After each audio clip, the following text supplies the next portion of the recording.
साल 2025 का मॉनसून पंजाब के लिए कहर बनकर टूटा। अगस्त और सितंबर में हुई लगातार भारी बारिश और पहाड़ों से छोड़े गए पानी ने पंजाब की नदियों सतलुज, ब्यास और रावी को उफान पर पहुंचा दिया। कुछ ही दिनों में पानी इतना बढ़ा कि 1000 से भी ज्यादा गांव डूब गए। चारों तरफ सिर्फ पानी ही पानी नजर आने लगा। गुरदासपुर, अमृतसर, कपूरथला, फिरोजपुर, फाजिल्का और पठानकोट सबसे ज्यादा प्रभावित हुए। खेतों में खड़ी धान की फसल पूरी तरह नष्ट हो गई। किसानों की आंखों से आंसू बहने लगे। सब कुछ खत्म हो गया, अब न घर बचा है न फसल। बाढ़ ने तबाही का मंजर दिखाया। दर्जनों लोगों की जान चली गई, सैकड़ों घायल हुए, हजारों पशु बह गए। गांवों में बिजली गुल हो गई, साफ पानी की भारी कमी हो गई।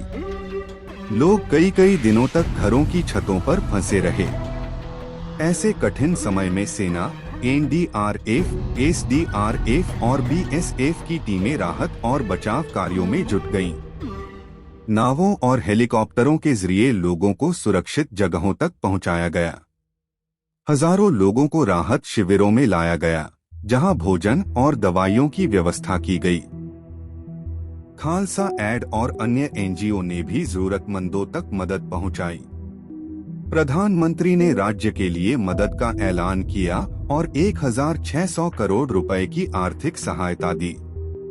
लेकिन राज्य सरकार का कहना है कि नुकसान इतना बड़ा है कि कम से कम 80,000 करोड़ रुपए की जरूरत है। इस बीच राजनीतिक आरोप प्रत्यारोप भी शुरू हो गए, मगर सबसे ज्यादा पीड़ा आम लोगों और किसानों को झेलनी पड़ी। विशेषज्ञों का मानना है कि अगर डैम प्रबंधन और चेतावनी प्रणाली बेहतर होती तो इतना बड़ा नुकसान टाला जा सकता था। लेकिन अब सवाल यह है कि पंजाब इस विनाश से कैसे बाहर निकलेगा। लोग फिर से अपने टूटे घर बनाने में जुट गए हैं। किसान उधार लेकर खेती शुरू करने की सोच रहे हैं। मगर डर यह है कि अगर समय रहते जल प्रबंधन और तैयारी नहीं सुधारी गई तो भविष्य में और भी भयानक आपदाएं सामने आ सकती हैं। यह बाढ़ 1988 के बाद पंजाब के इतिहास की सबसे बड़ी प्राकृतिक आपदा मानी जा रही है। इसने सबको सोचने पर मजबूर कर दिया है। क्या हम आने वाले कल के लिए तैयार हैं?